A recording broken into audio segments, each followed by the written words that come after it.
Yan mga boss, mayroon tayong Honda City. Problem ni sir ay humahalo na yung tubig sir, no? Sa langis. Oo.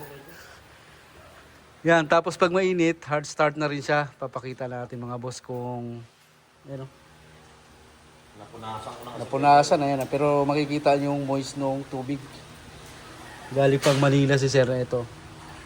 Kanina kasi napunasan niya na yung namumuti na langis. So, kayo ang video. Ayan, ito yung video. Ayan. Yan. Ngayon, pinunasan niya. Ito naman, galing Manila. Ayan mga sir. So dito sa hard start, maaring may tama yung gasket nito. Kasi pag uminit, hard start na siya. Start mo nga ulit sir. Tingnan natin.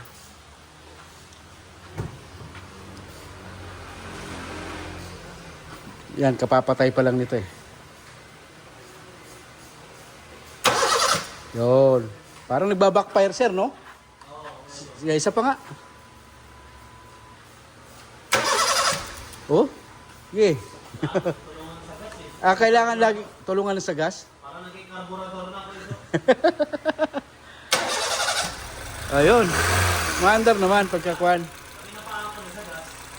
Kasabay apak sa gas yun. Oo. Ganun siya. Marami nang pinalitan si sir dito. Engine coolant, temperature sensor, camshaft sensor, map sensor, ano pa ba? Fuel pump sir. Pati fuel pump dahil dun sa hard start na yon. So dito, yung analyze ko rito sa hard start, yung pag troubleshoot ko rito, maaaring sa cylinder head gasket na naging problema. Kaya pag uminit siya, nagiging hard starting. No? So dahil singaw na yung cylinder head gasket natin. So titingnan natin mga boss kung makukuha natin mag one click ulit pagka napalitan na natin ng panibagong cylinder head gasket. Yan, Honda City.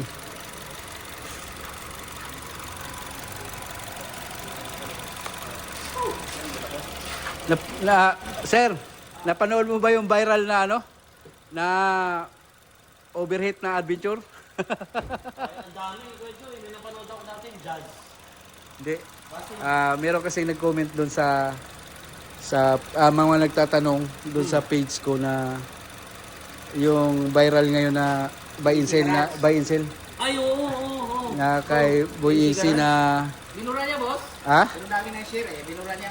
Binura yung video. Na ano niya siguro na... Oo. Kung ano raw magiging comment ko doon. Siguro mali siya. Kaya nga pati mekaniko kasi talagang inano niya eh, no? Eh mga bossing, ito yung isosolve natin kay boss yan, no? Galing ano, saan pa kayo galing siya? Manila pa, San Juan. San Juan. Yan. At kailangan nating ano to gawin kay sir. So bukas na namin maumpisahan to. At medyo hapon na rin dumating si bossing. Grabing hard start pagka galing na sa biyahe at pinatay. So dito yung pagka troubleshoot natin ay head gasket to mga geto mga boss.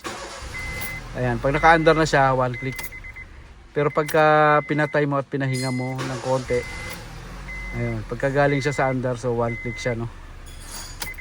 Kung makikita nyo kanina, 10 minutes, doon mag-hard start. mga 10 minutes sir.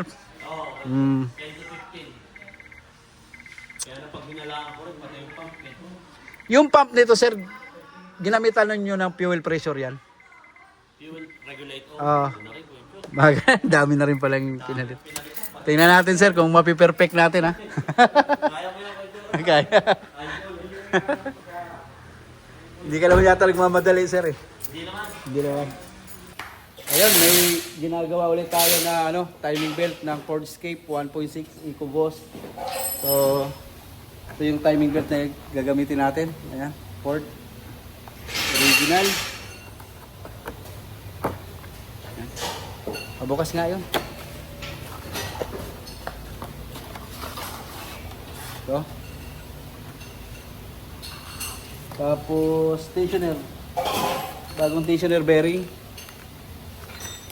Tsaka water pump. Ito mga boss. Ito yung water pump. Stationer bearing. timing belt. So, yan, gagamitin natin dito sa Ford Escape 1.6 EcoBoost. Tanggalin siya. Water pump na lang. Buksan mo yung water pump yun kung parehas. I-confirm lang natin. Yan, aandar na yung Ford Escape na pinalitan namin ng timing belt. Ford Escape 1.6 EcoBoost 2015 model. Yan. Ito yung ginagawa namin ngayon. Tapos magkukulant din kami. Ayan mga boss, yung kulant na gagamitin. Ayan. Ginagamit na lang ni Master James. Skip. Sa nalit sa akin dali sa 18. Si Ford Escape Master. Andar ba yan, boss, yun? Under yan. Andar yan. Mayroon si boss. Himself.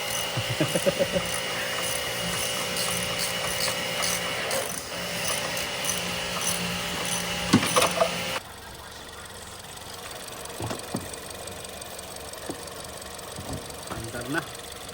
Pinalitan natin ng timing belt mga boss na Ford Escape.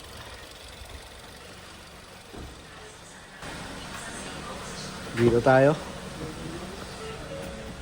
Ayan. Okay na siya. Alright. Ayos. Ford Escape 1.6. So, maintenance ang ginawa natin dito. Ang mileage niya is 106. Palit tayo ng timing belt, tensioner, at water pump mga bossing. Ayan. Kung may mga ganito rin kayo sasakyan, EcoSport, Escape mga boss. So, gumagawa rin tayo dito niyan ha, mga bossing. Alright. Okay na. Goods na. Yung ating Ford Escape.